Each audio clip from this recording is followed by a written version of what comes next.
안녕하세요. 프리한사시입니다. 오랜만에 좀 인사를 드리는 것 같고요. 10일이 사실 짧을 수도 있고 길 수도 있는데, 조금, 평소보다 늦게 인사를 드립니다. 제가 좀 나태해진 것 같고요. 구독자 여러분들도, 저를 보시고, 힘내서 주식 공부하시기를 바라겠습니다. 장 이야기를 좀 하자면 요새 뭐 말할 것도 없이 너무 힘든 장인 것 같고요. 저도 뭐 주식 초보기 때문에, 예외 없이, 정말 힘든 시간을 좀 보내고 있습니다. 필요할 때 항상 현금이 좀 없더라고요. 그래서 자산 배분의 영역도 제가 조금 더 노력해서 성취해야 될 그리고 배워야 될 영역인 것 같습니다. 조금 많이 늦었지만 이번 주도 묵묵히 한번 공부를 하는 시간을 좀 가져보도록 할 거고요. 이렇게 어려운 시기일수록 같이 공부하면서 또 대세 상승장을 준비하는 그런 마음가짐을 한번 가졌으면 좋겠습니다. 그럼 한번 시작해 볼게요.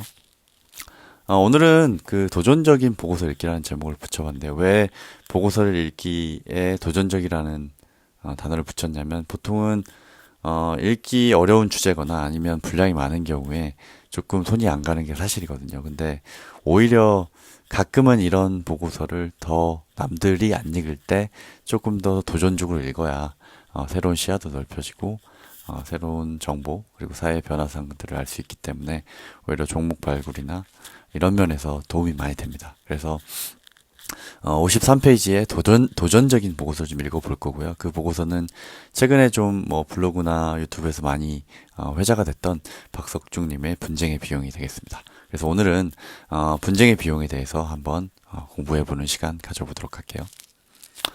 분쟁의 비용 관련해서 이 잘생긴 박석중 님이 여러 번 나와서 방송을 많이 하셨는데, 저도 이 방송을 다 보긴 했습니다. 다만, 제가 이제 이 보고서를 커버하면서, 조금 이 구독자분들이 좀 알기 쉽게, 그리고 짧게, 그리고 종목도 제가 생각나는 거 위주로 한번 좀 더 부가적으로 말씀드려보도록 하겠습니다. 목차는 분쟁의 비용부터 투자 지형, 변화의 대비, 결국에는 어떤 식으로 투자해야 되느냐까지 4개의 챕터로 좀 구성되어 있고요. 챕터 1을 좀 보겠습니다. 분쟁의 비용이라는 챕터인데요. 최근에 국가 간 분쟁이 많아졌는데, 예를 들면 미중 분쟁, 러시아 침공, 중동 정세 불안, 북핵 위협, 그리고 아프리카 내전 등 최근 분쟁의 빈도는 잦아지고 수위는 심화되고 있다. 여기 원을 지도에서 원을 친 곳들을 보시면 뭐 최근에 러시아나 그 다음에 중동이나 그리고 중국과 인도, 중국과 대만 그리고 아프리카 이렇게 좀 네 군데 원이 쳐져 있는데요. 찾아보니까 아프리카는 뭐 내전이 심화되고 있다는 얘기는 없는 것 같아서 앞서 말씀드린 세 지역들이 최근에 분쟁이 일어났거나 아니면 예전부터 분쟁이 계속 이루어지거나 했던 지역인 것 같습니다. 여기서 얘기하고 싶은 거는 결국에는 이런 분쟁들이 안보 문제나 아니면 정치 문제로 보이지만 결국에는 경제 분쟁 심화의 결과물이다라는 해석을 좀 하고 있고요. 결국에는 미국의 전략적인 포지션이 변했다는 거를 병력 배치 차원에서 얘기를 하고 있는데 결론적으로 미군의 주둔지가 결국에는 유럽과 아시아에 많아졌다. 그리고 중동은 정말 드라마틱하게 줄어들었죠. 이 얘기는 좀 나중에 드릴 텐데 이건 미국의 에너지 자립하고 밀접하게 연관돼 있다는 해석입니다. 그래서 보면 분쟁의 배경은 결국에는 미국의 결심 그리고 변심이다라고 좀 볼 수 있고요. 미국이 에너지 자립을 완성했기 때문에 더 이상 중동에서 그러니까 파병을 하고 주둔해야 될 명분은 사라졌고, 다만 G2 분쟁과 관련해서 중국, 러시아의 대륙 세력의 패권을 확장하고 있기 때문에 아시아의 유럽 파병 확대 그리고 중동 파병 규모를 축소하는 미국의 전략 변화가 있었기 때문에 이런 변화가 결국에는 이런 분쟁이 심화되는 동인을 제공했다는 해석입니다. 결국에는 그게 불확실성이라는 단어로 좀 얘기할 수 있을 것 같고요. 이렇게 되면서 결국에는 새로운 블록 경제화가 좀 형성이 된 거고요. 한쪽은 유럽, 미국, 동아시아고 반대쪽은 러시아, 중국, 중동이 되겠습니다. 유럽, 미국, 러시아, 중국 같은 경우에는 뭐 예전에도 저희가 잘 알고 있었지만 중동하고 동아시아 같은 경우에는 최근에 새롭게 좀 재편된 측면이 있는데 중동 같은 경우에는 달러로만 결제하던 원유를 위안화 결제가 좀 허용되면서 중국과 관계가 좀 돈독해졌고요. 추가적으로 1대1로라든지 친미 정권이 중동에서 축출된 것들을 봤을 때 오히려 러시아와 중국 간의 밀월 관계가 강화되고 있다라고 좀 볼 수 있겠고요. 왼쪽 보시면 동아시아에서 인도가 있지만 사실 인도는 자국 이익 중심의 전략적인 포지션이라고 아직까지는 말해야 될 것 같습니다. 왜냐하면 러시아로부터 싸게 원유를 공급해서 전 세계에 판매해서 그 돈을 다시 러시아로 돌려주는, 물론 수수료는 떼겠죠. 그런 역할을 인도가 하고 있기 때문에 전적으로 미국의 진영에 해당되는 국가라고 말씀드리기는 아직은 어려운 단계인 것 같습니다. 그래서 지금 이런 변동성 때문에 악재가 좀 몰려온다. 그 악재는 결국엔 스태그플레이션이 될 거고요. 아까도 말씀드렸다시피 안보 지형의 불확실성이 올라갔다는 건 결국에는 자산 시장에서도 글로벌 변동성과 불안을 심화시킨 요인이 되겠습니다. 그래서 보시면 글로벌적인 불안 지수도 많이 올라가고요. 중국의 정책 불확실성도 올라가는 모습을 좀 볼 수 있습니다. 결국에는 이런 변동성과 불안의 비용이 이 보고서의 제목인 것처럼 분쟁의 비용이다. 자산시장에 영향을 어떻게 미치냐면 인플레이션이 오고 있고요. 그 다음에 지정학적 위험 그리고 급진적 통화 긴축이라는 결과로서 나타나고 있고 2차적으로 이러한 결과들은 경기 침체와 스태그플레이션의 위협을 키우고 있다라고 좀 보여지는 부분입니다. 환경적으로 전방위적인 인플레이션을 하고 있고 또 긴축을 하고 있기 때문에 기업 입장에서는 경제적 이윤 추구가 기업의 존재의 목적인데 존재의 이유인데 이윤 추구를 하기 위해서는 P와 Q를 늘리고 C를 줄여야 되는데 탈세계화 관점에서는 Q를 늘리기 힘들기 때문에 P를 올리고 있다. 그게 원자재발 공급 이슈도 있겠지만 전방위적인 인플레이션의 한 축이 된다라고 좀 이야기를 하고 있고요. 보시면 글로벌 공급망 지수나 상품 가격 지수가 끝도 없이 올라갔었죠. 공급망 지수는 최근에 조금 안정화되고 있긴 하지만 역사적으로 볼 때도 지금 현재도 굉장히 높은 포지션은 맞습니다. 그래서 이런 경제 분쟁에서 시작된 불확실성이 안보 분쟁 그리고 자산 시장의 경기 침체와 스태그플레이션 위협을 높이고 있다라고 좀 제가 요약해 볼 수 있을 것 같고요. 오일 쇼크는 항상 경기 침체를 동반했다는 거죠. 오일 쇼크로 하면 오일 가격들이 굉장히 급등하는 사례를 얘기하는 건데요. 최근에도 지금 마이너스 40% 하던 유가가 120불까지 갔기 때문에 오일 쇼크는 항상 경기 침체를 역사적으로 동반했다는 사실입니다. 그래서 왜 슬픈 예감을 틀린 적이 없을까라고 얘기를 하는데요. 실업률을 가지고 경기 침체를 판단한다면 오일 쇼크 이후에 한 번씩은 실업률이 낮아졌습니다. 실업률이 높아졌습니다. 죄송합니다.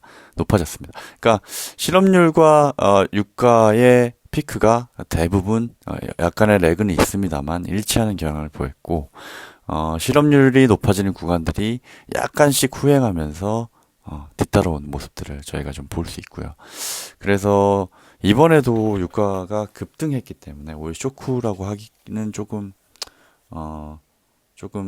과한 표현인 것 같고 그럼에도 불구하고 역사적으로 봤을 때 오일 쇼크 이후에는 실업률 기준으로 경기 침체가 도래했기 때문에 그런 관점에서 이번에도 경기 침체의 위협이 확률적으로 크다고 볼 수 있다라는 측면에서 얘기를 좀 하고 있습니다. 두 번째 챕터는 변화된 세계 질서라는 얘기인데요. 앞서 말씀드린 것처럼 분쟁이 심화되면서 어떤 식으로 세계 질서가 재편되고 있느냐에 대한 부분입니다. 그 배경에는 앞서도 말씀드린 것처럼 미군 주둔지의 변경이라든지 미국의 전략이 변했기 때문인데 그 전략은 20년 주기로 변한다는 겁니다. 20년 주기로 변한다는 거고요. 이런 변화의 핵심은 탈세계화 그리고 아까 말씀드렸던 새로운 진영주의, 고물가, 고금리, 신용 감축의 환경, 그리고 큰 정부. 이런 기조들이 20년 정도는 지속이 될 것 같다라고 좀 얘기하고 있는 부분이고요.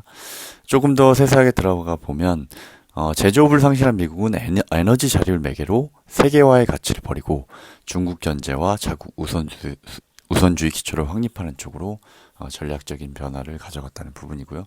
반대로 중국은 세계의 공장, 저부가 가치 생산 기지에서 첨단 산업으로 산업을 고도화하고 상순환이라는 내수로의 성장 동력을 전환하는 부분, 그리고 1대1로를 통한 추가적인 패권 확장을 진행하고 있기 때문에 과거의 그 세계화 시대의 기조와 반대로 미국과 중국이 지금 서로 그 견제를 위해서, 그리고 자국의 발전을 위해서 노선을 틀고 전략을 변화한 모습을 좀 볼 수 있고요.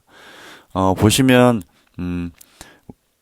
아까 중동 얘기를 잠깐 드렸었는데요. 원유의 생산량이 늘어나는 구간에 급진적으로 국방비 지출을 줄였습니다. 결국에는 걸프전이나 아프가니스탄 참전, 이런 것들이 결국에는 석유라는 에너지 자원하고 밀접한 영향이 있었다는 거고, 더 이상 세계 최대 산유국이 된 이상 결국에는 중동에서 국방비 지출을 더 이상 할 필요가 없다는 결과를 좀 보여주고 있는 것 같고요. 중국 같은 경우에 3차 산업의 비중이 계속 올라가고 있는 모습을 좀 보실 수 있고, 반대로 세계의 공장 역할을 했던 2008년 시기 대비해서 경상수지가 많이 낮아진 모습을 볼 수 있습니다. 결국에는 이런 여건들이 미중 분쟁에 기인한 결과로서 볼 수 있고요. 중국 입장에서는 내수 경제로 성장 동력을 전환하는 필수적인 동인 배경이라고 좀 볼 수 있을 것 같습니다. 변화된 워싱턴 컨센서스라는 챕터인데요. 왜 그럼 미국이 이런 전략 변화를 했냐? 물론 탈세계와 G2, 그러니까 중국이 너무 성장을 하면서 견제의 필요성도 있었겠지만, 그 조금 더 자세한 변화의 동인들을 보면 미국이 구상해왔던 달러의 패권, 그리고 자유무역, 그 다음에 국제분업, 금융 서비스로 완성된 세계 경제 질서가 한계에 직면했다는 얘기입니다. 이 이야기는 무슨 얘기냐면 자유무역과 제조기지 이전, 그리고 신흥국으로 제조기지 이전에 따른 무역수지 악화나 세계 경찰로 지불한 천문학적 비용들이 합쳐지면서 재정 적자가 기하급수적으로 늘었기 때문에 더 이상 한계에 직면했다는 얘기입니다. 코로나로 임계치를 좀 확인한 부분이 있고요. 보시면 미국의 경상수지가 계속 좀 악화되고 있는 모습을 보고, 반대로 미국의 부채는 많이 늘어나고 있는 모습을 좀 볼 수 있죠. 결국에는 부연 설명하자면 미국의 부채가 늘어날수록 배부르는 건 신흥국뿐이더라라는 그래프입니다. 결국에는 미국 경제의 비중이 올라갈수록 미국 부채의 비중이 올라갈수록 세계 경제에서 차지하는 미국 경제의 위상은 줄어들더라. 결국에는 미국 부채가 올라가는 구간에는 미국이 세계 경제에서 차지하는 비중이 줄어들었다는 얘기인데, 그 이야기는 결국에는 미국을 제외한 다른 나라들이 성장을 했다는 얘기겠죠. 그래서 이러한 그 세계 경제 질서가 이제는 더 이상 서스테이너블 하지 않은, 지속 가능하지 않은 상태에 직면했다는 것이 미국의 워싱턴이 컨센서스를 변화한 중요한 배경이었다라고 좀 설명하고 있는 부분이고요. 또한 커지는 계층간 불평등, 요거는 사회 변화 측면인데, 신자유주의라는 것 자체가 결국에는 무한 경쟁을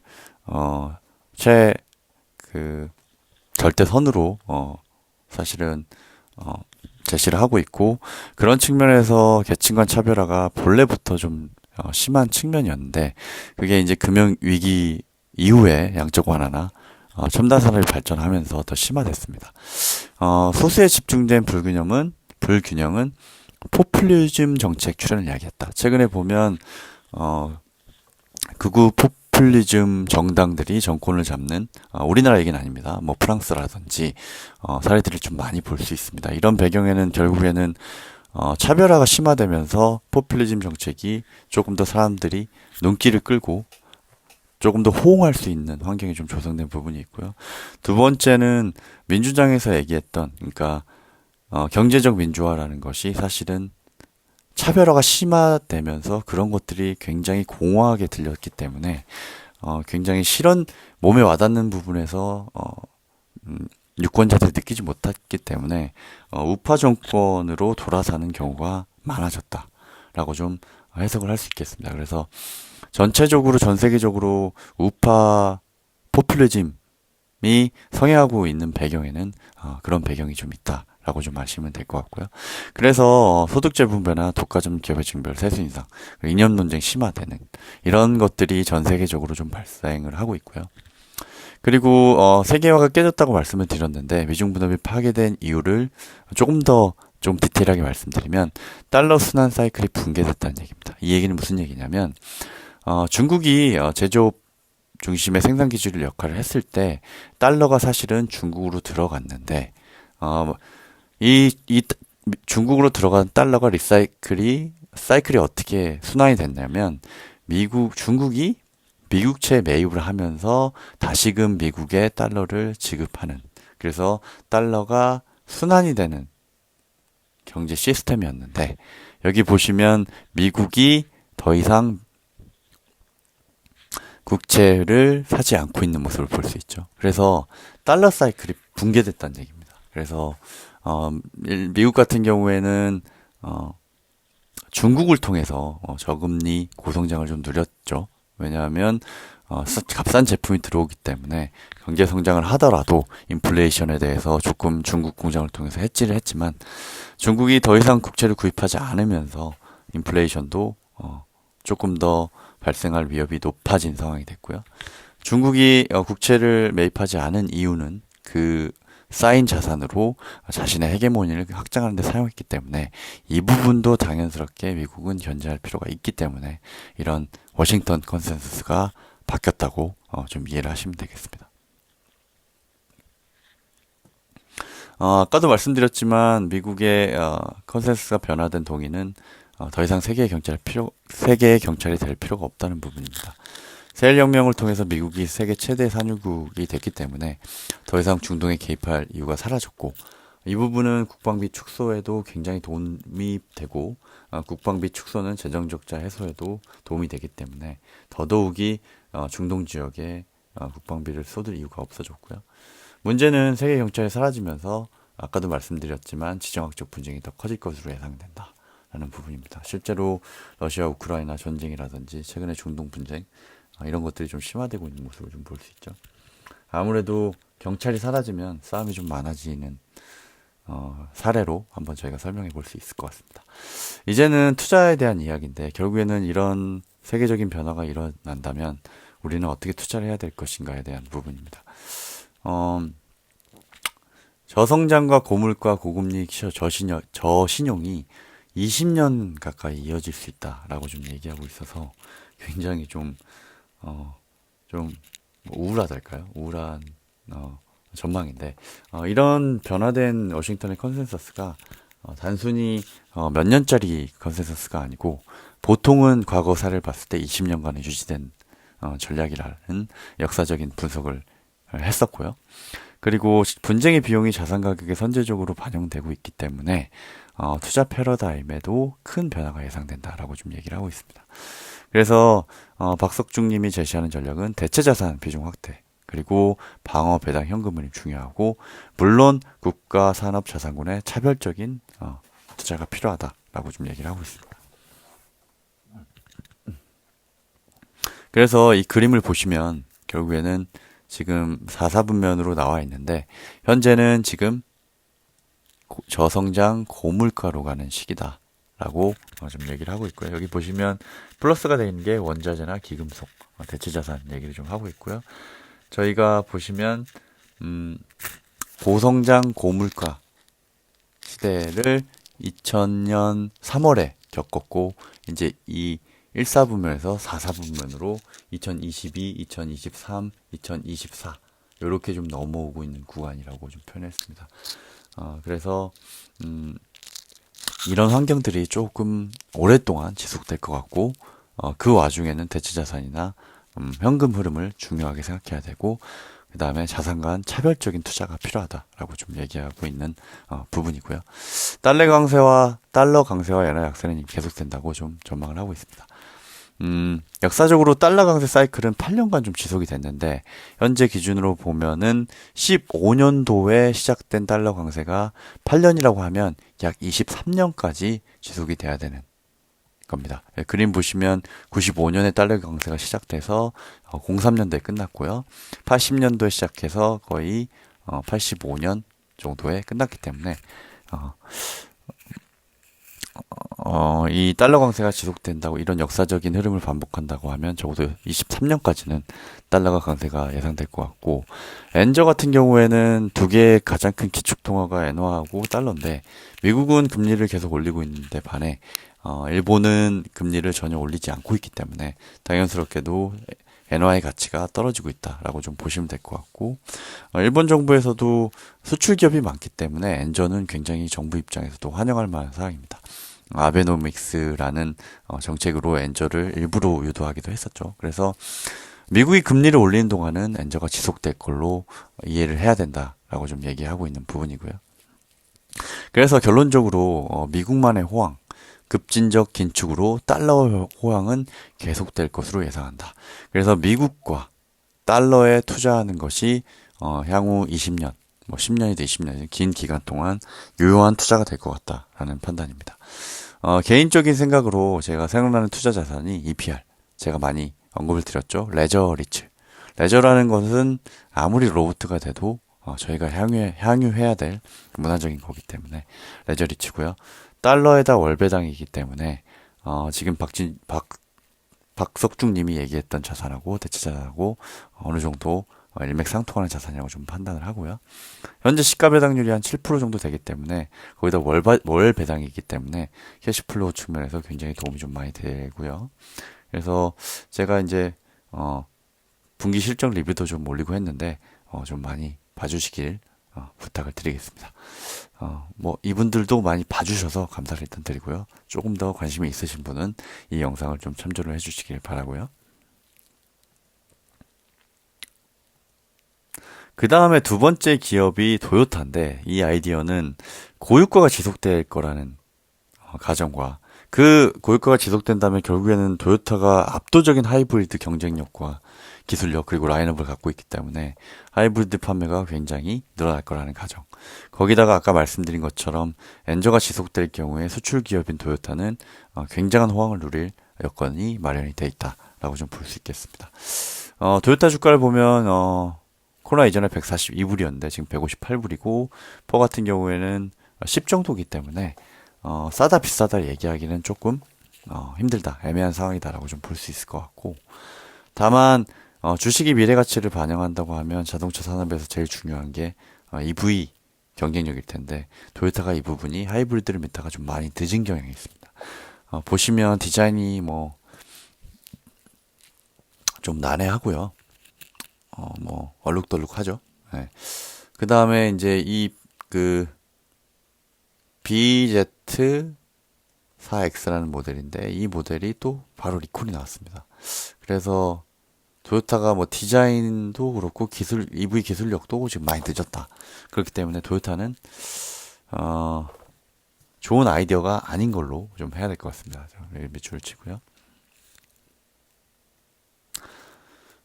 그 다음에 탈세계화가 급속하게 진행될 거라는 얘기입니다. 결국에는 자급자족의 세상으로 좀 많이 바뀔 것 같고요. 그런 측면에서 미국은 리쇼어링을 적극적으로 추진할 거다. 하지만 전 세계에 중국에 있는 공장들은 모두 다 미국으로 불러올 수 없기 때문에 중국 일본도의 생산 전략은 인도나 멕시코 등지로 분산될 걸로 예상을 한다라고 좀 볼 수 있고요. 두 번째는 유럽이 지금 러시아의 에너지 의존을 굉장히 많이 하고 있어서 이런 전쟁 상황에서도 러시아한테 강하게 하지 못하는 그런 처지에 있는데 이런 측면에서 유럽은 향후에 에너지 자립에 대해서 심각하게 고민을 하게 될 거고요. 물론 이 방향은 러시아 의존도를 낮추는 방향이 될 거고 그 방향은 결국에는 그린 에너지 전환을 가속화하는 방향이 될 것 같다.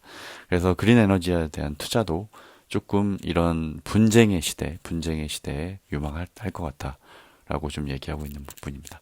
G2의 반도체 투자는 계속된다는 부분인데 이 부분은 더 이상의 설명은 생략하도록 하겠습니다. 아이디어 측면에서 제가 예전부터 되게 좋아했던 기업인데 SPG라는 기업이 있습니다.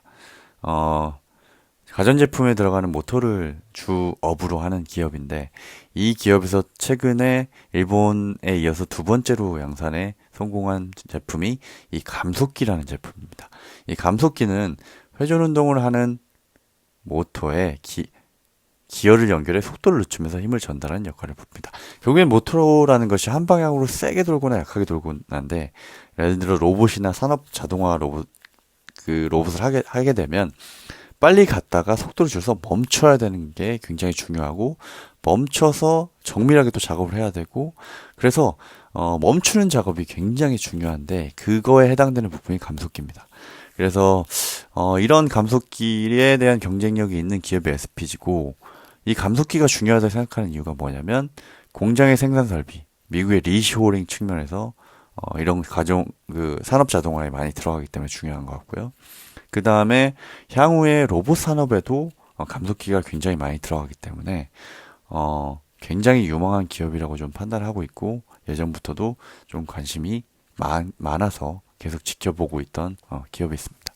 그래서 이런 분쟁의 비용에서 그 다음에 투자 지형의 변화라는 측면에서 SPG가 크게 한번 수혜를 볼 수 있지 않을까 향후 그래도 긴 기간 동안라고 판단하고 있고요. 본업도 보시는 대로 좀 짱짱합니다. 짱짱하고요. 최근에 삼성이 로봇을 한다고 해서 좀 주가가 많이 올라간 측면이 있고요. 그 다음에 인텔 같은 경우에는 미국 반도체 제조업의 쌍두마차이기 때문에 반도체 리쇼어링 측면에서 인텔을 빼고는 얘기를 할 수 없다라고 좀 판단이 됩니다.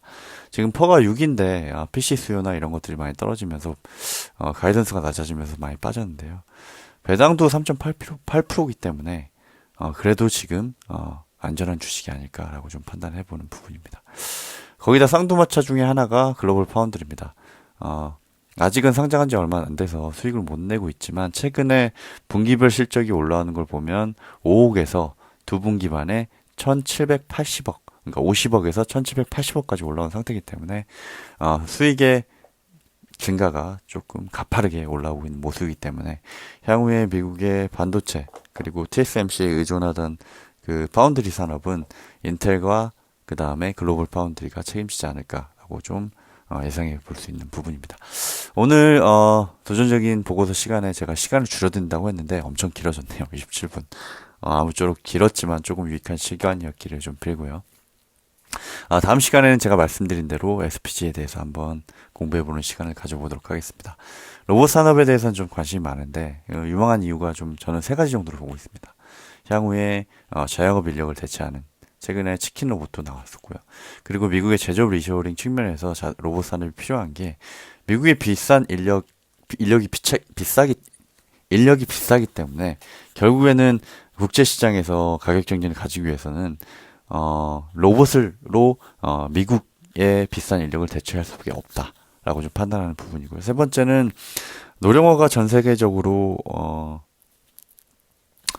트렌드가 되고 있는데 심화되고 있는데 결국에는 이분들을 누군가를 돌봐야 되는데 사실은 이런 부분이 쉽지 않다. 노령화가 되면서 노인이 노인을 돌보는 경우가 굉장히 좀 많아지고 결국에는 이런 부분들을 로봇가 해야 되는 상황이 오고 있고 실제로 일본에서는 돌봄 로봇들이 굉장히 각광을 받고 있고 처음에는 거부감이 많았지만 일본에서 돌봄 로봇을 좀 이렇게 평가해 본 결과 굉장히 애착이 생기고 없으면은 나이 드신 분들이 살 수 없을 것 같아. 이렇게 좀 설문조사를 하신 부분이 있기 때문에 향후에 다른 나라에서도 노령화가 하게 되면 이런 인력의 수급 그리고 그 3D 업종이기 때문에 로봇이 좀 대체할 수 있을 것 같다라고 좀 판단하는 부분입니다. 30분은 좀 너무 되기 때문에 굉장히 좀 걱정이 되는데 이게 30분도 길기 때문에 오늘은 좀 열심히 공부를 해봤고요. 종목 발굴의 원천은 새로운 정보, 그 다음에 사회 변화에 관심, 그리고 공부라고 생각합니다. 그래서 이렇게 힘들더라도 공부를 좀 같이 해봤으면 좋겠고요. 오늘도 귀한 시간 내서 함께 공부해 주셔서 감사를 드립니다. 제 영상이 유익했다면 좋아요와 구독 부탁을 드리겠고요. 그러면 다음 시간에 SPG란 기업에 대해서 공부하는 시간 가져보도록 하겠습니다. 감사합니다. 여기서 마치겠습니다.